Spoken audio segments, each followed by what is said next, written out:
Слава бъде на Господа! Днеска темата, върху която ще разсъждаем малко е взаимоотношенията между вярващия в Бога. Взаимоотношенията между вярващия в Бога. Ще ви кажа, защо е важно. Сега, докато този свят хората, които не познават Бога, събират се, общуват, лекарства, това е наистина техния живот. И винаги имат повод за какво да говорят. Но за жалост понякога ние като вярващи се затваряме в себе си и в ежедневието си не намираме много време да общуваме било с братите, било с Бога. И понякога едва ли се получава едно охладняване. И важно наистина да знаем, че вярата трябва да се поддържа и нещо, което е повече. Взаимоотношенията, като цяло трябва да бъдат наистина реални в нашия живот. И Словото Божие казва така, самия си казва Словото Божие, нова заповед ви давам, да се любите един други, както аз се возлюбих, така и вие да се любите един други. Виждате тук започва нова заповед, да се обичаме един други. И по това ще познаят всички, че сте мои ученици, ако имате любов помежду си. Тук акцентът е върху любовта. И това е много лично. Ще казва, защото тук не става дума за някаква плъска елементарна любов. Тук става дума за Божията любов. Бог не обича безусловно. Бог е дай се за нас. И Той иска тази любов, която е из нас създадена. Тя да бъде и наистина в живота ни. Слава бъде на Господа. И наистина важно сега, както разбираме, Словото Божие говори за акцента върху отношенията между човек и Бог, между християни и християни. Осия 4.6 Словото Божие казва така, това е като един упрек. Казва така, народът ми загина от липса на знание. Поне ти отхвърли знанието, то аз ще отхвърли да име свещено действаш. Значи тук началото се казва, народът ми погина по липса на знание. И днес много хора се правят, живеят си живота, обаче не знаят кой предстои, кой ги очаква. Едва ли не хората така, това е живота сега, не примеряваме с това, което става. Всички изпращат близки хора в другия живот. Важното е да разберем, че това не е всички живот. На тази земя има и живот, който да извървим. Има един път, който да извървим, но Бог има правила, наистина постановления, как да ходим. В Коринтяни 8 Словото Божие така, знанието възгордява, а любовта назидава. Сега, ако ние само растем в знание, какво значи? Само ще чета, ще се моля, така ще запомням стихове, ще изповядам стихове, ще вярвам наистина в това, което прочитам и ще живея сам и така не става. Християнството е начин на живота им. Словото Божие казва, че любовта назидава. Само дума назидава, значи изгражда. И важното е, християните разберат, че имат нужда от един от друг. Това е много. Никой не е сам за себе си. Това е християнството. И защото вижте, Матей 5.20, сами дава един упрек към хората, които ще кажа така. Ако вашата правда не надмине правата на фаризеите и книжниците, то никак не влезе Божие царство. А тези горе говориха за Бога. И Исус Христос в Матей 20 им казва тях, ще това, което говорят, но не вършат това, което правят. Понеже говорят не вършат. Имаше и несъответствие между това, което проповядват, и между това, което живеят. Значи трябва наистина това, което четем, това, което Бог ни открива и да го живеем. Ще ви кажа, защо християнство не е само да четеш, християнство е да живееш. Това е живот в сфера в Господа. Евреи 11 Словото Божие казва така, а без вяра не е възможно човек да угоди на Бога, но всеки, който е при Бога, трябва да вярва, че има Бог и че Бог възнаграждава тези, които го търсят. Сега, има някои неща, които са важни така за взаимоотношенията между вярващия. Първо, какво е необходимо между нас и Бог сега първо? Да четем Словото Божие, да се молим и да имаме общение и с Бога и с християните. И вижте сега, помните, когато Исус Христос беше запитан, макар че един човек да запита, да го изпита, но Исус Христос му каза наистина, да не мога на въпроса му. Той му каза, коя е голямата заповед закона? Словото Божие каза така, вижте. Един от тях, законник, за да го изпита, зададе му въпрос. Този законник знаеше закона, обаче искаше да разбере какво ще каже Исус Христос. И така, учителю, коя е голямата заповед закона?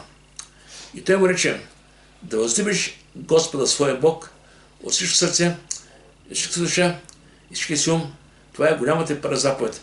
И втора подобна не е да възлюбиш ближния като себе си. На тези две заповеди виси целият закон и пророците. Виждам тук две големи заповеди, върху които човек, когато стъпи, наистина разбира, че това е целият християнски живот. Да обичаш Бога с цялото сърце и да обичаш ближния като себе си. И сега, има такива християни за жалост, които казват, аз обичам Бога, но не искам да вярвам с този и този Исус. Определяме си хора, с които да обичаме, които да уважаваме, а другите като остават извън борда. Но виж сега, трябва не сега да бъдем чисти пред Господа. Да, аз знам, че няма такъв човек, който да обича всички. Но въпросът не трябва да има сърцата ни огорчение или непростителност или нещо приближение към някой християн. трябва да обичаме с тази любов, която Бог е вложил за мен. Да, може да нямаме да сме много близки с всички, но сега трябва да чуем Христи, хората. И сега казва така, ако рече някой, любя Бога, а мрази брат си, той е лъжец. Защото който не люби брат си, когато е видял, не може да люби Бога, когато не е видял. И тази заповед има от Бога, който люби Бога, да люби и брат си. Слава да бъде на Господа. И сега, това е много важно, като кажем да люби, да не значи само една така табела, да се уча всички. Така става дума, че Словото Божие. Това е слово за взаимоотношение. Словото Божие каза, обичайте един друг. Бъдете милостиви един към друг. Претърпяйте един друг. Прощавайте един към друг. Виждаме, всичко това слово говори за взаимоотношение един към друг. И в Филипени 16 Словото Божие каза така, нека да има за правило да живеем според знанието, до къде сме усилени. Отсъставите стои знанието. Сега дума, всеки Словото Божие, Бог ни дава определено знание, как се обхождаме, какви да бъдем, как да ходим. Ако някъде бъркаме, ще се коригираме, но основата на нашия живот и за отношение с Бога стои вярата. Римляни 17 казва така, а праведният ще живее чрез вяра. Това е много важно. Защото ако не се опитаме чрез дела, да предявим правда, няма да се получи. Писание каза, вашите праведни дела са като мръсна дипа пред него. Сега, искам така да влияем малко повече между християните, като взаимоотношение, това е защото важно сега. И към Бога, молитва, Слово Божие, общение, препъдане. Обаче има нещо, което е важно. И това, което се става между християните, това става видимо с хората. И хората не се понякога важно тези хора да видят любовта, която е между нас. И Словото Божие така, по това ще познаят, че сте мои ученици, ако имате любов помежду си. Значи любовта е видима, тя се вижда в взаимоотношенията. И виж какво се изразява с любовта. Според Евреи казва така, нека държим непоколебима надежда, която изповядаме, защото е верен онзи, който се е обещал. И нека се грижим един за друг, защото се поощаваме към любов и добри дела, като те представим да се време заедно, както някои имат отношение да представят, а се обещаваме един друг и толкова повече, колкото видите, че делът наближава. По толкова нужда в тези стихове. Се грижим един друг. Галатяни 5 Словото Божие казва, вяра, която действа чрез любов. А в Галатяни 6 глава, тук има няколко стиха, върху които ще малко така внимавайте си повече. Тук Словото Божие казва, един друг има теготите си носете. Това значи, виж си, това е много важно. Значи има неща, които наистина човек може сам да се справи в живота. Но има неща, които силата не му стига. Словото Божие наставлява един друг има да бъдем в помощ по време на нужда. И тук се казва така, братя, даже ако някой човек падне някакво прегрешение, вие духовните поправите такъв с кротък дух, но всеки го казвам, пъй себе си да не би да бъдеш изкушен. Ти. Един друг има, теготици носете и така изпълнявайте Христовия закон. Защото ако някой мисли себе си да е нещо, като е нищо, той имаме себе си. Но нека всеки изпита работа си и тогава ще може да се хвали само за себе си, а не с други го. Защото всеки има да носи своя си товар. Тези стихове са много важни. Всеки има да носи своя си товар. Сега няма човек, който едва не живота му е само цвете и рози, няма за жалост. Сега има такова християнство, което проповядват едва не. Винаги само успех, главата горе, така, Бог е богат, Бог ние сме богати и ред други неща. Но искам да кажа това не е Богът на Библията. Библията Бог казва, който не вземе кръста си, не е достоен за мен.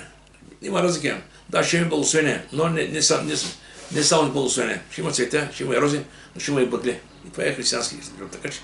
И тук Словото Божие казва, че един други теготици на цветя, защото всеки има да носи своя си товар. И това е много важно да видим, че всеки върви към Христа, всеки си има своите неща, че преминава. Няма и недолу християнство, за жалост. Сега, човек казва за жалост.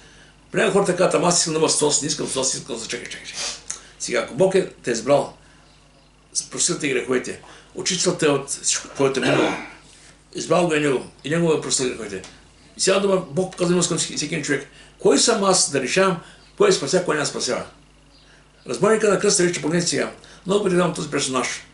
Този човек, живота му не беше добър. Дошъл на кръста, живота му не е добър. Там на кръста отиваха най-презените хора, които са правили най-лоши неща. За да бъде там начин имаше голяма причина. Искам му каза, ти още днес живееш в рая. Сега, сигурно аз беше каже, не, такива хора като тебе там не ви трябват.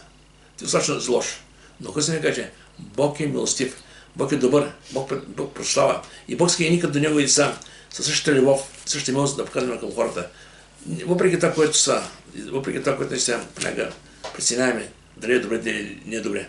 Словото Божие казва така вижте, или презираш Неговата богата благост, търпеливост и дълготърпение, без да знаеш, че Неговата благост е назначена да те води към покаяние. Значи, Бог е добър, Бог иска хората наистина да спасяват, се покаяват. И сега някъде се казва, сега има различни пророчества, Господ да много пъти има такива пускат в интернет, Бог идва сега, да, Бог ще дойде, да. Въпросът е, времето, което има тази земя, нека да го изживем за вяра в Него. И не само за нас, но и хората, които са около нас. Да бъде след тях, не са в полза. Словото Божие казва, изкупайте благовремето, защото дни са лоши. Само да ме казва Словото Божие, изпълнявайте Христовия закон. Христовия закон, кой беше малко четеме? Да обичаш Бога и да обичаш ближния си. И любовта е в основата на взаимоотношенията и между християните, както между нас и Бога, така и между християните. Искам да кажа, че когато обичаме един друг с тази безусловна любов, ние показваме нашата истинска вера в Бога. И защото той каза, как ще обичаш мен, когато не видиш, когато не обичаш брат си, когато виждаш. Така че любовта е показателно колко много сме християни, колко много обичаме Бога. И тук даже дава една характеристика на любовта, казва така, любовта да бъде нелицемерна, значи да не бъде за пред хората. Понякога за пред хората прави много. Аз познавам хора във времето, когато бях музикант, идва хора, които бяха стават маски в фасадата, щастливи семейства, после знаеш кой е. Но искам да кажа, че света хора стават маски и така живеят. Но християните тя не е маска. Християните да бъде искрен пред Господа. Словото Божие каза, не лицемерна, отращавайте се от злото, а прилепайте се към доброто. Братолюбите се, обичате се един друг, като сронни се, изпирайте се, давайте един друг почет. Виждате колко дълбоки неща казвам. Се обичаме, да се почитаме и нещо, което е важно. Когато говорим за закона, Словото Божие наистина, много пъти наистина прави. Словото Божие дава асоциация по това закона и благодатта. И от Галатяни знаем, че закона става само познаването на греха. И така е в Римляни и Галатяни. Но това, което е важна е истината, благодатта. И Словото Божие, тук говори за любовта си, какво прави. Римляни 13 казва така, поне заповедите, не прелюбодействай, не убивай, не кради, не пожелавай. И която да бъде друга заповед се заключават с тези думи. Да обичаш ближничка като себе си. Виждате, всички заповеди, които има в Стария Завет, изима служите тук на място, или да обичаш ближничка като себе си, това всичко наистина ги обединява. И казва така, любовта не върши злом на ближния, следователно любовта изпълнява закона. Слава да бъде на Господи. И тук дава един тук въпрос сега. Ако някой човек падне при грешение, тук говори за християни сега. Сега тук много пъти наистина, когато чака се греши, сме готови да кажем тост така, тост, едва не да свършим с пръста към него. Но при време няма забравя пастор Ордена ми каже така, когато свършиш с пръста към един, другите ти не си към тебе, значи ти не си стока. Значи тъй, че помните, когато иска да бе тази жена с привидейката. Той каза, който няма грях, нека прави да първи. Така че ми се осочим по-добре да обичаме брата и сестрата и да помогнем, вижте Словото Божие каза така. Екклесиаст 7:20 каза, няма праведен нито един, който всеки точно си каза така. Само точно сега не го бъркам. Екклесиаст 7:20.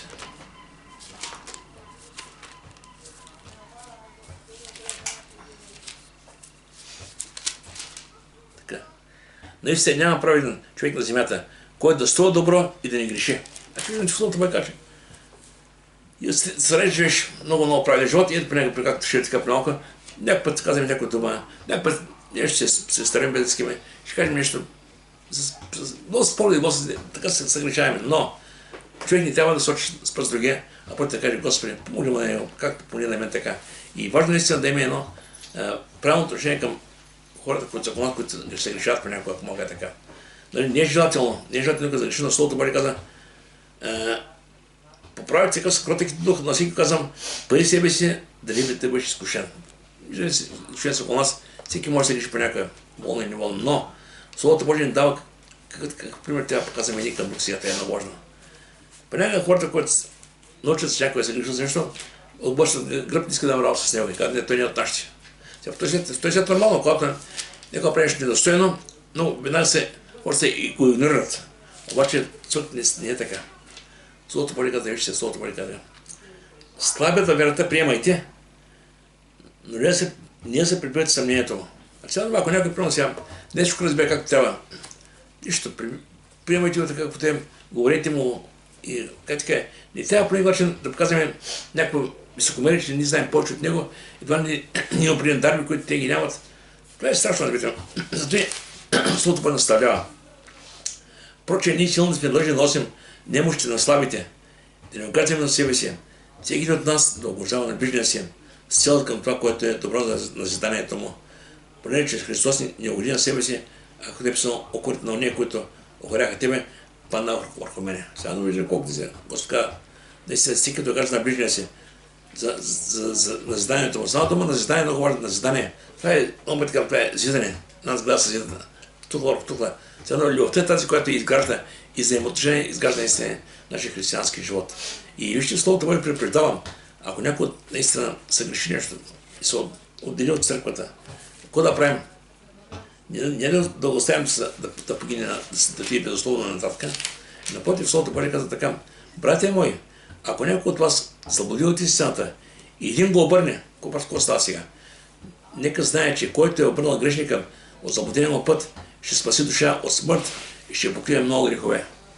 Вземете си, че християнството не ще ми дало само за нас. Напротив, това говори за да показваме милост към хората, с които живеем заедно в този път. Християнство е един път. Пътят ще казва и правене, и 7 път да падне, опа ще определение. Така че падаме, не ставаме, не сме негови.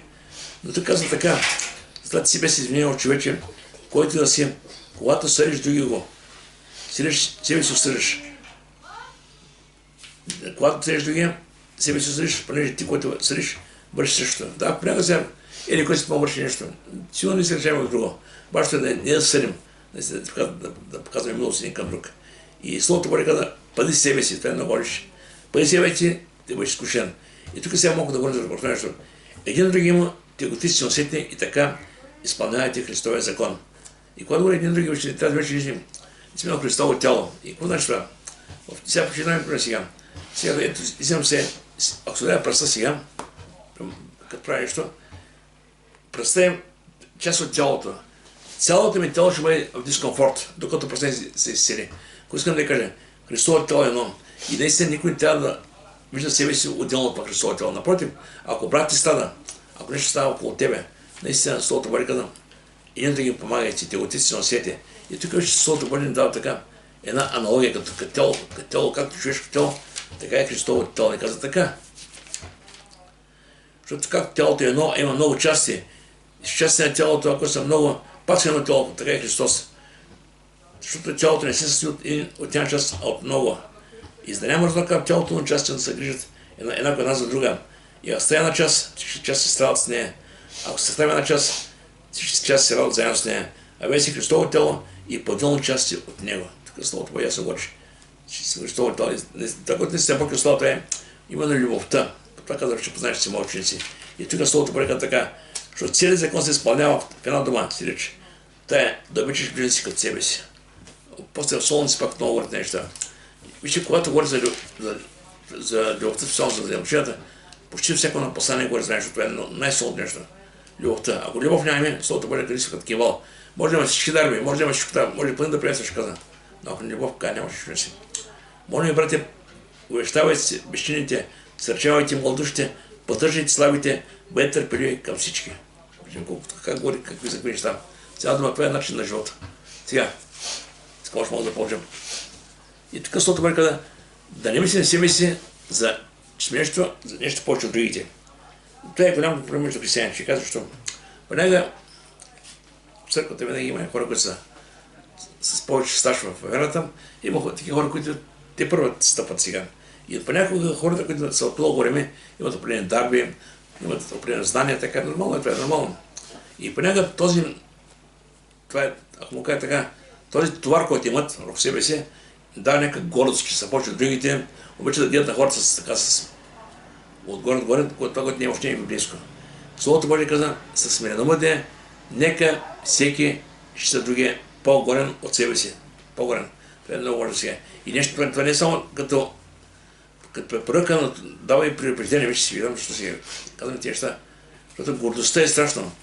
Дяволът се възгордя и беше изгонен от Божието царство. И сега очака ад. Искам да кажа, че гордостта не е нещо, което нещо едва не е мимолетно. Словото Божие казва така, вижте. Не правете нищо пред нас славие, но смирено нека всеки се другия по-горе от себе си, това е християнство. И после дава едно предупреждение в Коринтияни казва така. В Коринтияни 10:12 казва така. Така, защото който мисли, че стои, нека внимава да не падне. Виждаме какво става.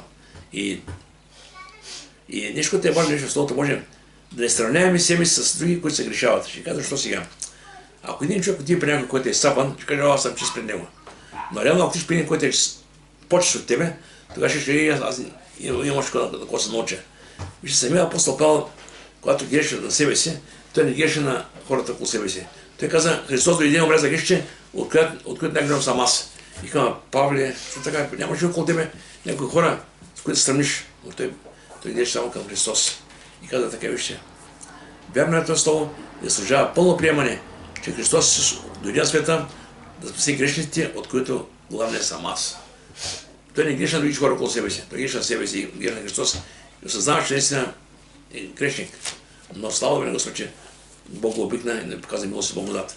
Искам да кажа, че когато човек гледа по-скоро повече гледа към Бога и сравнява себе с Божието Слово, винаги ще има нещо, което трябва да се промени. Но когато се смиряваме пред Господа, Бог ще направи, покаже милост. Вчера така накратко един пасаж само. Словото Божие казва така, а някои, които полагат на себе си, ще се праведни и презираха другите. Какво става сега тук? Значи едни хора събират, които се мислят, че са по-праведни на другите. И кой им каза, вижте, двама човека влезаха в храма, се помолят. Едният фарисей, а другият е бирник. Фарисеят, като се изправи, молеше на себе си. Така, Боже, благаче са като другите човеци, грабители, неправедни, прелюбодейци, особено да виждаме какво беше неговото отношение към хората, какво са хората. Те са такива, пък къде. И той каза, после това пъти седмицата, да, не се ще придобие. Това беше неговото християнство. А другият каза, бирникът, като свеше издареч, значи виж сега, този човек се молише пред Бога, обаче молише с самодоволство, колко е добър християн, не се дава си и така, просто пости два пъти седмицата, не като останалите хора заговеняси, кому кажа така, неправени, справедници, а той е даден по тази голямата работа. А бирникът, като свеше издареч, вижте, свеше като дадеш, бирникът, знаеш кой е той, знаеш кой е Бог. И какво става? Не ще нито очистите да бъде към небето, но отдеше гърдиците и казваше, Боже, бъди към мен милостив грешник, към мен грешника. И Словото Божие каза, Бог го погледна. Но не който се прави на голямата работа, не този, който падна долу. Словото Божие казваме, че този се взел да му се оправдан, а не онзи, който, защото всеки, който възвисява себе си, ще смири, а който смири себе си, ще възвиси. Цяла дума идейки при Бога.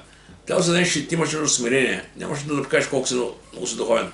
И за това Словото Божие казва, че Бог обитава на високо и свято място, но още там, като има съкрушено сърце и разкаян дух. И да идваше да се живява духа на смирението и да дава благодат. Слава добре, Господи. И искам да кажа така, Словото Божие каза, всеки има да носи своя си товар. Това е много интересен стих. Ти си помагаме, който може да бъде като християнин. Обаче тук всеки има своя, това говори за нещо е индивидуално. Всеки има някакви слабости, пороци, грешки от миналото кръсно живота ни. И така, че не живеем плът. И нормално е да се... Всеки живеем по нещо. Обаче въпрос е, това е нещо, чрез което се бориш само с вяра в Господа, молиш се, Бог ти помага и да се по начин нещата се променят в твоя живот. Защото виж, какво се казва така, не дейте се лъгам, Бог не е за подиграване. Понеже код посее човек, това ще е да пожене. Така става дума, сидва, това е начин на живот. Ако този живот сеем, всеки ден сеем по-малко нашия живот, и не ще време, когато ще поженем, там като е при Бога. И въпросът е, какво сеем за небето? Защото който сее за плътта, от плътта ще пожене тление. А който сее за духа, от духа ще пожене вечен живот. Виждаме, всеки ще получи това, за което е заработил, ако мога да служи според това, което върши. Има хора, които живеят за този свят, ние им показва небето, казват, това е живота, я ще привеси са, нищо няма какво да такова, няма какво да се справим. Обаче Словото Божие казва, че важно е, защото това е твоят избор. И понякога хората казват, как може добрият Бог да вкара него в ада? Ама чакай сега, аз съм казал много пъти. Бог е добър, Бог е справедлив и Бог зачита волята на всеки от нас. Сега, ако тази човек преминава през своя живот и Бог много често в живота ми хлопа сърцето му, той каза, не, аз не вярвам Бога, няма Бог.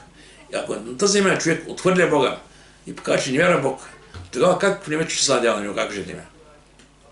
Бог дава шанс И днес е времето, днес сега. Вижте сега, трябва да ми ясно разбереш, че Словото Божие в евреи има два сила, които са много силни. И човек наистина, преминай през тази земя, добре да се пита, добре, като тя при Бога, ако Бог го има, какво ще прави Бог, какво ще прикаже Бог на мене? Да, много често казваме, ама те не вярват сега. Да, не вярват, обаче, ако се замисли сега, че Бог наистина го има, ти при него какво ще му каже Бог? Словото Божие казва така, защото нашия Бог е огън, който пояжда. Бе интересна работа, някой ще казва наистина огън. Бог е добър, каза пък, така Словото Божие казва огън, който пояжда. И каза, страшно е да падне човек в ръцете на живия Бог. Може да в едно скоби непокаян. За непокаяните хора Бог ще каже нещо страшно. Съдия, един който ще каже, не може да те познам. Няма милост там вече. Въпросът е на тази земя човек да разбере какво трябва да прави. И каквото си каже, че човек това ще поженим. Ако мога да така, пред човека има две ниви. Едната е нивата на плътта, другата е нивата на духа. И от това, каквото посееш, и това ще жениш. Сега има хора, които казват, аз вярвам на Бога, ама искат да имат всичко от този свят и с много компромиси, от този свят и забравят кой е Бог. Но Словото Божие казва за духа, който е вечен живот. Ще даде и пример Словото Божие, Лука 16 глава, няма още цялата, Богаташ и Лазар, помните. И двамата живееха, бяха комши. Богаташ всеки идеше пише коня, а Лазар стоеше там на портата и очакваше Божията милост. Бог имал се грижи за него, не го ставаше. Обаче видим, когато всичко свърши, това става, че се видя кой е. Словото Божие така имаше някой си богаташ, който се обличаше морова и безсон всеки ден, се веселише бляскал всеки ден, това е живота на богаташа. Но имаше къде един сиромах на име Лазар, по лица струпи, когато ставаха да лежи пред портата му. Виждаме, богаташ живееше ги живота, имаше там беден човек, и се види сиромах, че е болен. И всеки живее живота. И дойде време, когато се отяха от земя. И Словото Божие казва, че богаташ ще не пада. А тогава Лазар беше в Авраамовото луно в рая. Що? Не защото беше беден. Това показва вярата на дамата. Богаташ ще живееше с живота, него не вълнуваше бедността, не вълнуваше Бог. И не вълнува небето, и Словото Божие казва, за жалост, този, който отхвърля Бога, ще ти пада. И тогава, когато бинех там на мъки, каза на Авраам, изпълните спрати ми, каза, Лазар да не малко водачка са на мъки.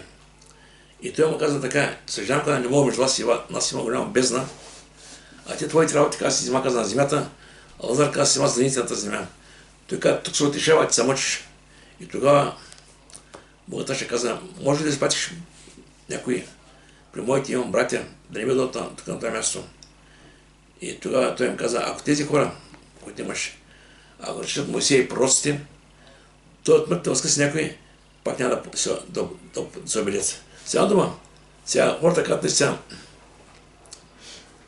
ако изпрашка някой да им каже, че млад, сега много ще се говорим на хората. За реалности, обаче при мен никой не слуша. Но там вече като тири, там вече няма да има възможност. Възможността е днес и сега. И от човека зависи наистина какво ще избере и къде ще бъде. Вижте сега, Словото Божие ясно казва. С които завърши вече последния стихове. Но ще става казва така.